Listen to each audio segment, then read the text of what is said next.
Bueno, yo soy María Fernanda Barrientos Carrasco, soy alumna de la licenciatura en Química y estoy cursando actualmente el noveno semestre. Y bueno, yo estoy apoyando a la doctora Lilia Cedillo porque considero que es una persona con mucha trayectoria y además que ha ocupado puestos bastante importantes que pues le dan toda la experiencia del mundo para ocupar este nuevo cargo y que además es de suma importancia para nosotros.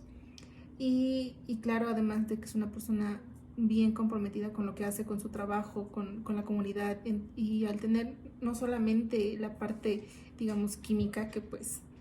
de manera personal el que sea de la Facultad de Ciencias Químicas es como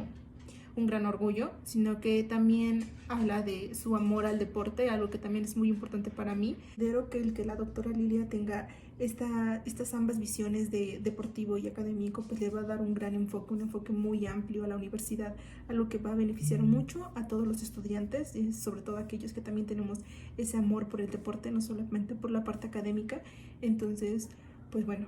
esas son las principales razones por las que estoy apoyando a la doctora Lilia Cedillo y pues muchas gracias.